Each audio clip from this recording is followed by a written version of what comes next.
So, do you want to develop your intuition and discernment? Do you struggle to work out sometimes, whether it's your intuition or your logic? Do you second guess yourself? So, we talked a bit about that in day 3, where we looked at releasing illusions. And today we're looking at developing intuition and discernment. So, the first aspect of this is to connect with the tarot cards. I'm using the High Priestess again because the High Priestess is the guardian of mystery and sacred knowledge. The High Priestess represents inner knowing, spiritual depth, and intuitive truth.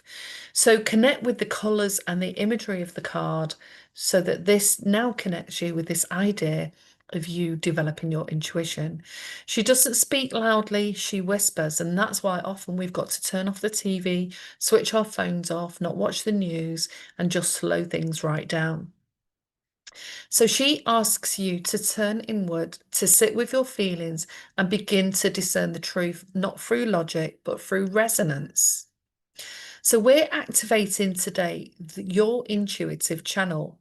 We all have it through, it may be ignored, suppressed, or dismissed in favor of logic or other people's opinions.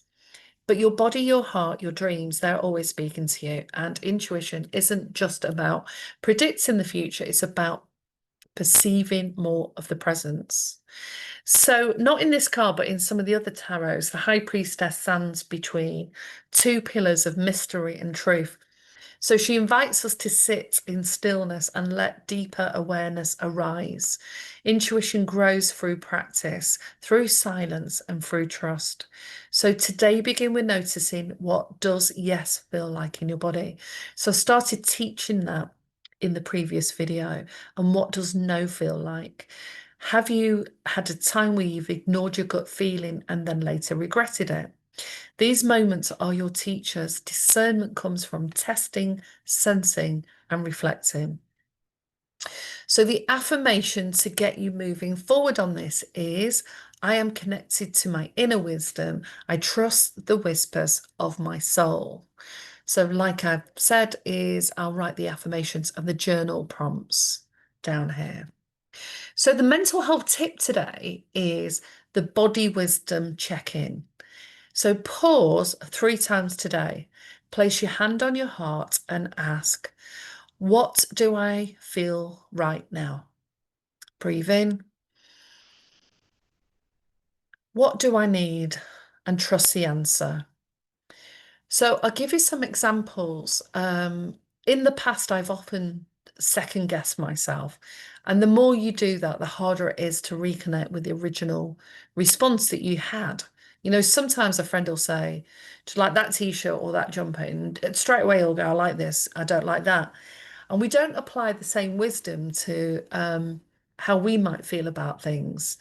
And so we only sometimes notice in hindsight that something felt off. We didn't really want to do that. It didn't feel right. So when you wake up in the morning, the first thing that you can do, even though you're getting up for work, is you can just tune in and say, what do I feel right now?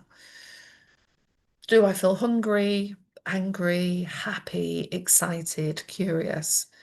Okay. And just start asking yourself that a few times a day. Before lunch, ask yourself the same thing. What do I need? Do I need some water? Do I need to eat? Do I need a walk?